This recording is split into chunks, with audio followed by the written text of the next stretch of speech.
All right, we are live on Facebook. Great. Thank you, everybody, for joining us. We are on our part 10 of our anti hate conversation series. My name is Samia Hassan. I'm the executive director of the Council of Agencies Serving South Asians. I'm also the moderator for this conversation today. Before we get started, I'd like to do a brief land acknowledgement. The work of the Council of Agencies Serving South Asians takes place on traditional indigenous territories of the Huron-Wendat, the Haudenosaunee, and the territory of the Mississaugas of the Credit. This territory is part of the Dish with One Spoon Treaty, an agreement between the Anishinaabe, the Haudenosaunee, and the allied nations to peaceably share and care for the resources around the Great Lakes. This territory is also covered by the Upper Canada Treaties. Today, Takaranto, the traditional Mohawk name of this area called Toronto, meaning a gathering place, and its surrounding areas are still home to Indigenous people, and we're grateful for the opportunity to meet, work, and play on this territory as settlers. As today's session, we're focusing on sexism and misogyny. We'd also like to recognize that Indigenous women, girls, and the 2S LGBTQIA people are facing a genocide as they're forced to confront violence on a daily basis, and the perpetrators continue to act with impunity. We extend solidarity with Indigenous communities in calls to all levels of government for a permanent commitment to follow pathways highlighted in the calls for justice of the National Inquiry into the missing murdered Indigenous women and girls, including full compliance of human and Indigenous rights, legislations, and treaties, and implementing individual, institutional systems and structural level changes. Our conversation today, like I mentioned, will focus on misogyny and sexism, and we're particularly going to focus on racialized communities, its root causes, how we can eradicate it from our homes, our workplaces, and communities, and the society in general. We have two amazing panelists today. We have Deepa, Mattoo, and Anjum Sultana. A quick bio of our guests before we proceed with our conversation. Deepa Mattoo is the executive director of the Barbara Schleifer Commemorative Clinic. As the executive director of the Barbara Schleifer Clinic, Deepa brings 20 years of legal advocacy, social justice reform, direct human rights service provision, and public education experience to the position. She is an expert on issues related to access to justice for women and children, income security, immigration, and poverty law. Bringing on a deeply intersectional approach to women's rights and gender equality lens issues, Deepa takes the daily struggles for individual rights and reveals institutional failures that impede a woman's rights to justice and a life free of farm violence. Deepa has been the recipient of the Spirit of Schleifer Award in 2015 and the Law Foundation of Ontario's Leadership and Justice Award in 2016. Recently named the 2020 Global Woman of Distinction by United Nations NGO Committee on the Status of Women, and Anjum Sultana is an internationally recognized advocate for progressive public policies to create a more just and equitable society. Anjum serves on the boards of the Regent Park Community Health Centre, Toronto Environmental Alliance, and the Council of Agencies Serving South Asians. Anjum is also a founding advisor of Progress Toronto, a strategic advisor for the Kimbo Care, and served as a Canadian delegate in the 2019 G7 Youth Summit in Paris. Through Young Diplomats of Canada, Anjum is part of the Global Shaper community, which is affiliated with the World Economic Forum and is a global shaper with the Toronto Hub. She is also part of the Ontario Council for International Cooperation's Gender Equality and the Youth Policymakers Hub. Anjum holds a Master's of Public Health from Dalla Lana School of Public Health at the University of Toronto.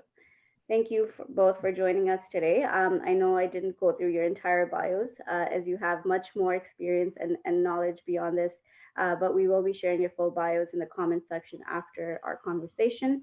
So those of you who are tuning in for the first time, this series is part of CASA's ongoing work with our anti-hate community leaders group. We do these sessions every Tuesday at 4 o'clock, and they are available for viewing on CASA's Facebook Live, and also we upload them on YouTube after the session, just for people that don't have access to Facebook. We do have a set of questions that we have for our panelists, but if there are burning questions that you have, if you can post them in the comment section before 4:20, if we have some time, we can try to address those questions. So we'll get started. So maybe Deepa, you can answer our first question. In what ways do racialized women face misogyny and sexism? How do racialized communities perpetuate misogynistic views and sexist ideologies in the home? Thank you, Samia, and thank you, Casa, for doing this series and inviting me today. Really honored and humbled to be on the panel with Anjum. I am a big fan of RWCA Canada's work and Anjum's work.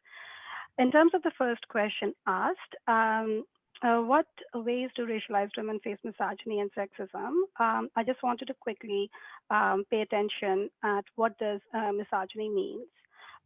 So the word misogyny itself comes from an ancient word, Greek word called misogynia, which means hatred toward women. Misogyny has taken multiple forms over the years. If you think about what all gets captured in misogyny, it is male privilege, it's patriarchy, it's gender discrimination, sexual harassment, belittling of women, trivializing of violence against women, and sexual objectification.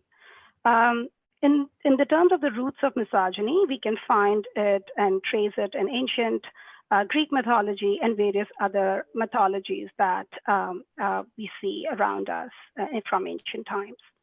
In 1989, American legal scholar and civil rights activist Kimberly Crenshaw coined a term called intersectionality. Now, intersectionality kind of explains how gender intersects with various issues and creates barriers in lives of, she was working with Black women in particular. And the metaphor that she used to explain that was thinking about a traffic intersection, which means the traffic will flow from all different four directions. And when an accident occurs, it is really hard to decipher which car was coming from which direction, or from all directions did the collision happen. So similarly, the way for her to explain was that Black women face discrimination, and it's not only due to sexism only or racism only, it's a combination of both forms. In the lives of a lot of women of color and lives of racialized communities, home is a unique concept because home can also be the place where some survivors feel most unsafe. And what is really home to us is also a big question at times for immigrant communities specifically. A lot of times what happens is that we normalize discrimination. Patriarchy and misogyny is something that not only men, but also women participate actively. Women are not necessarily thinking about it or planning, but they definitely land up colluding with men on this bigotry, and which ends up as a larger social fabric issue.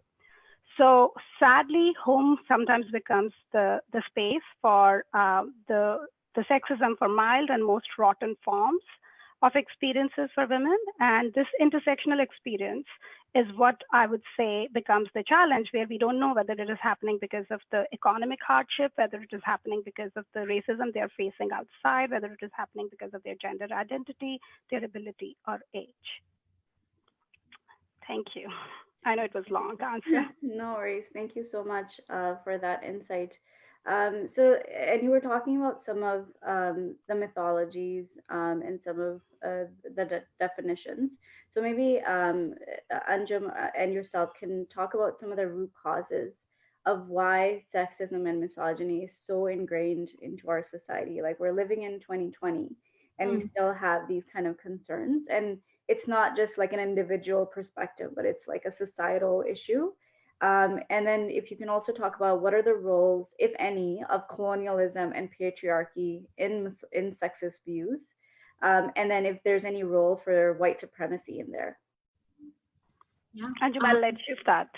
Sure, thank you. And also, it's such a pleasure to be here and be on this panel with Deepa, and who I admire so much, and I think really set up the conversation that we are having today. I also wanted to say right off the bat how important it was that we talked about the experiences of Indigenous women and girls, and how the genocide that has played out on this land continues till this day, and how that intersects with sexism, patriarchy, and some of the things that you were mentioning, that we were mentioning already in the conversation. So I think it's really important to foreground that, and so I thank you, Samia, for mentioning that. So I think it's a very complex question that you're asking, but I think at the heart of it is that all of these systems of sexism or all these systems and instances of discrimination are interlinked and interconnected, and they actually all contribute to marginalization and oppression. So, when you talk about white supremacy, that plays a role. When you talk about why is sexism still happening in 2020, part of it is for the status quo, trying to maintain the status quo of the current power structures, because there's a reason why we still have sexism continuing, because it benefits people who hold power currently in the system. And unless there is resistance or revolution and the racial reckoning, for example, that we're seeing right now, those systems of power and discrimination do not bend and will not bend without resistance. So I think that's part of the reason someone is benefiting. And, we hear this refrain often, the system was not built for us.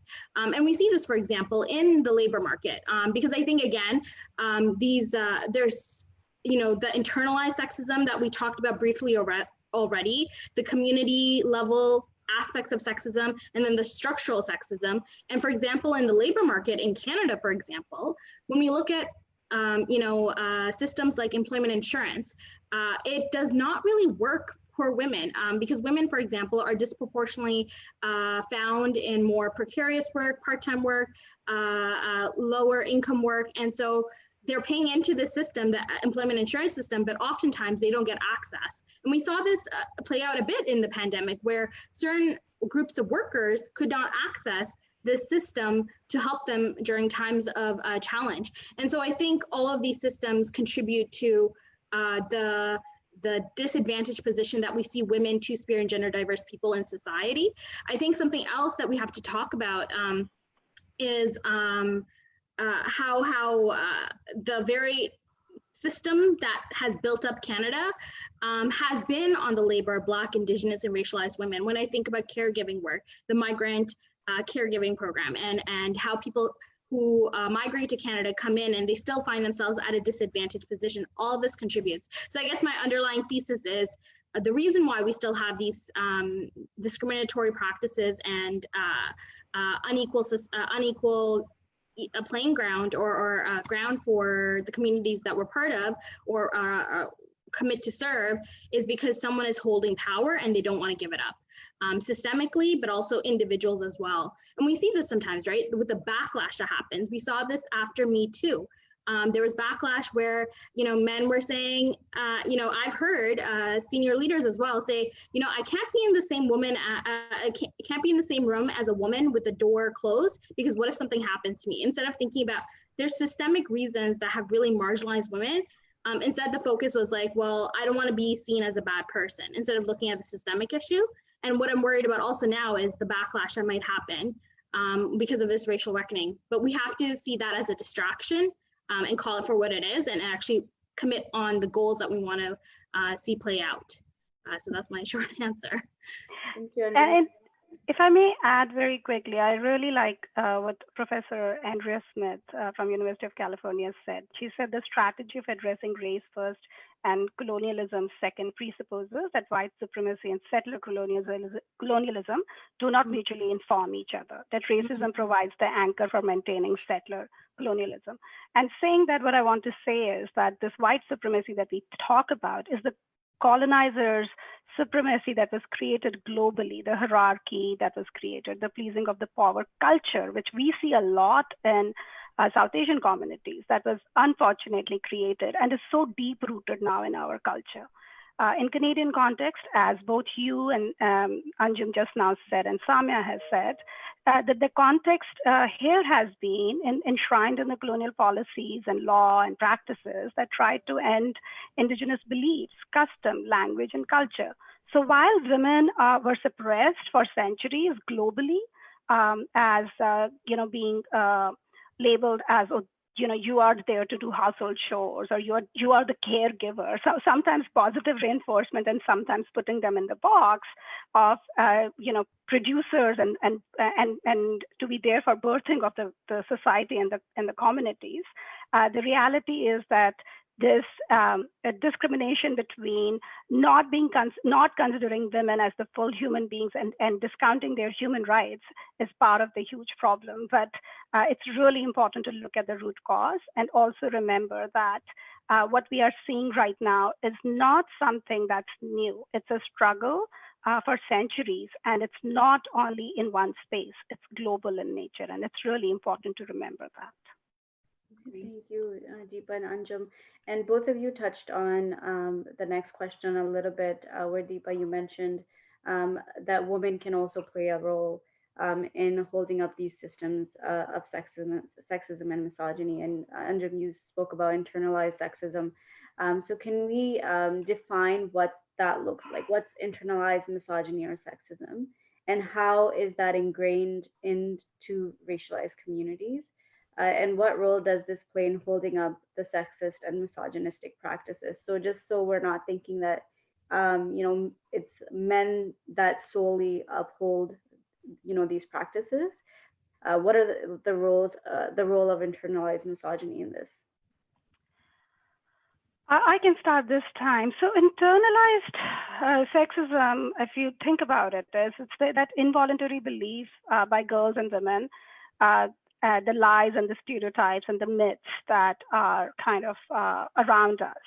And then somehow we unknowingly start believing in it. So girls, some of those are the messages that we hear is that boys will be boys, or we hear that that women are really good at caregiving, or that women are weak, passive.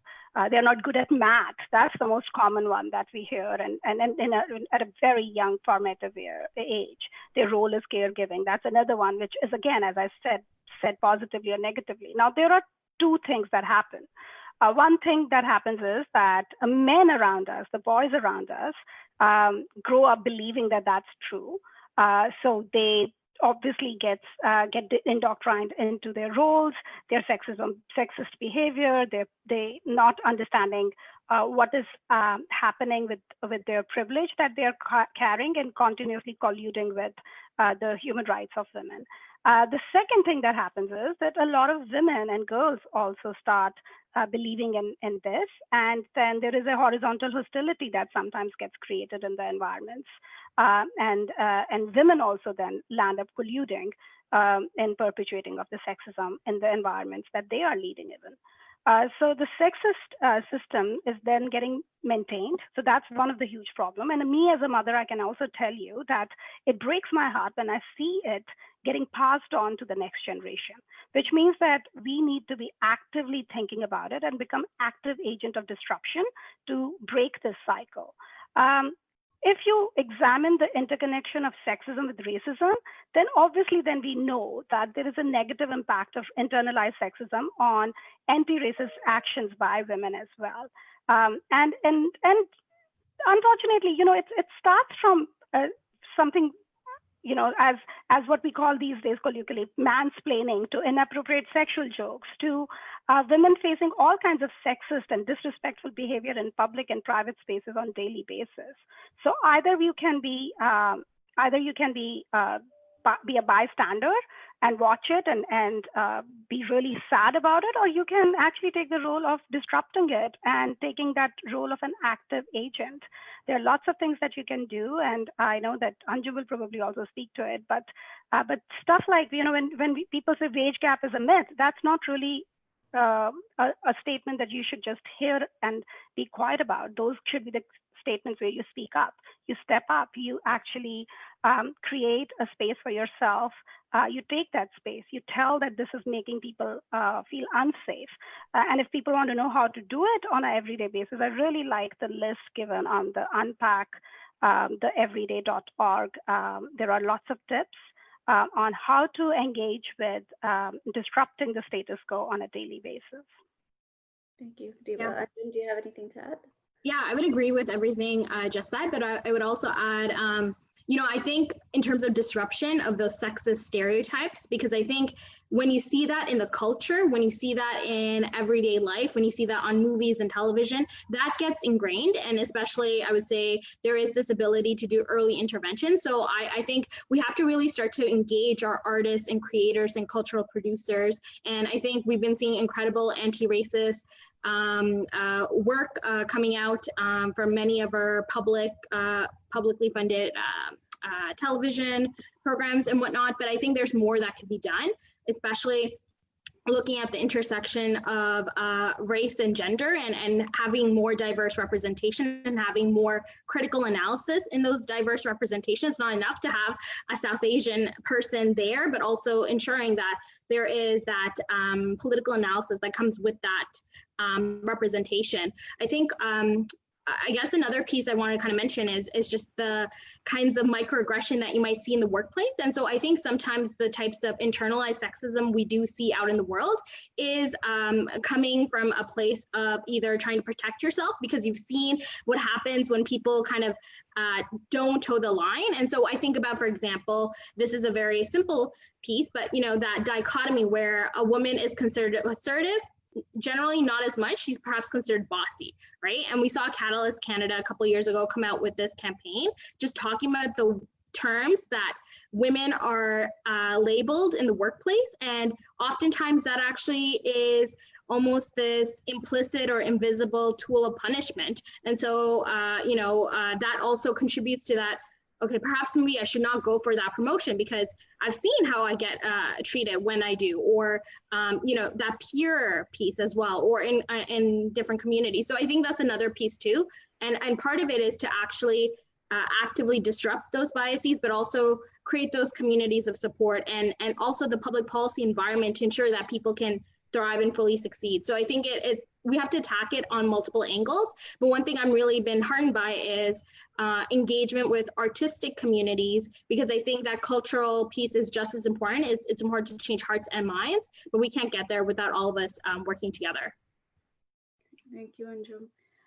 So in terms of approaches and trying to dismantle or eradicate or disrupt, so how do we approach this and educate individuals who practice acts of sexist behaviors or have speech that has misogynistic or sexist views? How do we approach them in our communities? And one of the things that we've seen more, and I know, Anjum, you've been working with YWC on, is sexism online. And that's been increasing a lot more in the past couple of months. So how do we approach these two things? Mm-hmm. I can start, and then Anjum, you can add on. So in terms of how do you change it, I think I don't know why I'm going with the twos today, but two things. One is that you call people out and you call people in, right? So there are both strategies that are needed. You can't necessarily call out someone if you don't feel safe calling out someone, because if that can cause that causes a sense of that I will not be safe if I say something to this person, then maybe that's not a call out situation, and that is a call in situation. And you actually work with your allies and you work with your partners when that happens, but definitely not letting go of situations where you see people from your own communities practicing sexist behaviors or actions. I think we have done let go for a long time, and clearly this is where we are in 2020, still talking about it and fearful of that this is getting passed on to the next generation. So definitely, I think being also open about it. So if you think about the evolution of the communities and think about the change in the behavior and pattern, clearly, smoking was not something that people used to frown upon in 70s, and look at it now, right? Like, we clearly have a culture where we don't let people sit in our living rooms and smoke. So if that can change, I am very hopeful that an uncle or an aunt sitting in your living room saying something sexist is something that we can totally call them out on and basically say, this is not right, this is not what you say. But more we let go, or more we in our communities be respectful of our elders and not let them change or let it pass on to the next generation, more we are in a situation of a very cyclical problem of that we won't be disrupting it. So open dialogue is definitely needed. Also getting the language of explaining that this hurts the sentiments of people, the myths that we see get created around us, around gender roles, that hurts people. So and I kind of agree with Anjum, we have a lot of fronts to tackle this on. There can't be one way of tackling it, but at the same time, speaking up and stepping up is needed when it comes to our own communities. We are also sometimes fearful of that when we talk about our community's behavior, we are then opening up our community for a homogenized labeling.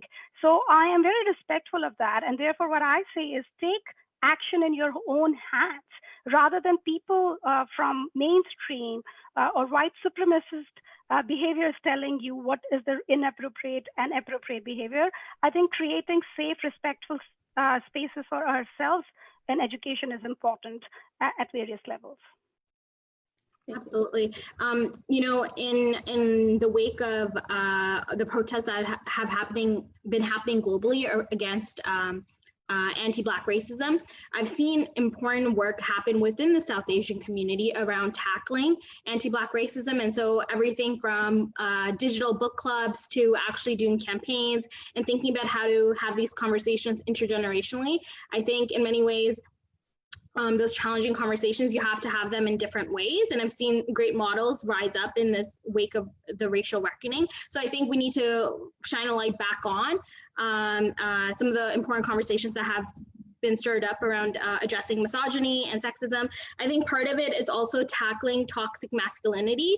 Again, Deepa mentioned this, patriarchy, sexism, it is global. Every single community has this, but I think within the South Asian community, specifically in the diaspora in Canada, there may be specific forms. And so we have to look at tailored interventions and tailored educational programming. I think about, this was a different type of initiative, but it was looking at access to sexual and reproductive health for South Asian women. It was a project I worked on with ASAP, but what was great is we engaged different types of generations, and there's a lot of stereotypes that people had of people who are older. And through this initiative, we actually unpacked and actually tackled those stereotypes. People had a thought like, older people might not want to talk about these issues, but that was actually incorrect. And actually, I think there's sometimes, within the South Asian, as a member of the South Asian community, sometimes there might be things like, different generations just won't understand this. But actually, I think if we are courageous and have those conversations, we will be surprised across the generations. So I thought that initiative I was part of with ASAP was really a testament to that. And then going back to one piece that Deepa mentioned, just around social scripts. So that whole piece around that culture that was there before around smoking and smoking cessation programs, it was actually a group of people at Harvard that started to approach different TV shows to talk about, hey, can we actually put into some of the storylines talking about smoking and quitting? They did similar things with alcohol and drinking and driving and introduce social scripts. So I think there's a really powerful role that arts and culture can play. And I think this is where civil society can actually approach and be like, hey, we want to make sure these types of conversations are happening. How do we collaborate? Because I think sometimes it's getting the message out, but sometimes it requires a right messenger. And sometimes it's us, but sometimes it's other mediums. So I'll leave it there for now. Great, thank you. So we're almost out of time, so I do want to give you a minute each if you want to just have some closing thoughts for today about just maybe you can touch on some next steps for our communities. So from my point of view, because I started by talking about mythology of the word misogyny, I would say know the impact of colonizers' behavior on your own community, whichever racialized community you connect with or you identify as, or multiple racialized communities if you identify yourself as. Look at the impact of colonizer on your community, because that can help you dismantle some of the sexist values and some of the narration of your culture which has been told to you, and it can empower you in coming up with various strategies, how you want to personally engage with the issue. I really, truly believe in the power of art. And I do believe that what Anjum is saying, and she's really driving the message home, that art has a huge role in activism. And if that's something that you relate to that. If you relate to coming on panels and engaging, that's another mode. There are lots of modalities out there. Whatever approaches you, whatever relates to you, relate with it. Great, thank you. And yeah, so I realized I didn't talk about online hate, so maybe I'll kind of pull it in this piece.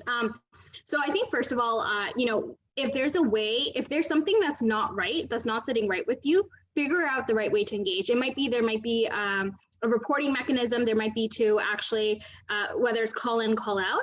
But if you're finding whatever institutional process there is just not working, figure out what needs to change and push forward. I think CASA, as well as many organizations, if people watching this want to engage and go for that systemic change, there's organizations that want to support and be in solidarity. And I think one of the biggest pieces I would say is be very loud about your experiences that are not working, because that means there's probably other people who are experiencing the same thing. And there is power in numbers. When I think about our elected officials, that is where a lot of power sits, right? We were talking before about power. So if we want something to change, that is one of the ways. And I think about some of the funding that's starting to come out around anti-racism, anti-hate. That came because civil society was like, this is not okay. What we're seeing, what we're experiencing in our communities is not okay. I know since the pandemic started, for example, there's been increased hate across the country, and there's been a gendered element to this as well. We know that certain communities, there was this intersection of sexism and racism that produced that hate incident of hate. So I think it's happening. Sometimes we're not seeing the results we want when we're talking to our elected officials. That's when we come together and figure out how can we organize and how can we build solidarity across communities. So I would say the biggest thing is use your voice. And if you don't feel comfortable, connect with organizations that are doing this work so they can push your fight forward. So I'm there. Thank you so much for those amazing last words, Deepa and Anjum. Unfortunately, that's all the time that we have for today, but we will be back next week at Tuesday, but there's a time change for next week just to accommodate one of the speakers. So we'll be here at 3 o'clock instead of 4. And next we will have the topic we focus on will be on anti-Semitism, and to get a better understanding of anti-Semitism and, as racialized communities, we need to be supporting, any community that is facing oppression. And so we're all in this together as racialized communities. And so it's important for us to talk about this as well. So again, thank you, Anjum and Deepa, for joining us today. And we will see you, the viewers, next week. Thank you. Thank you.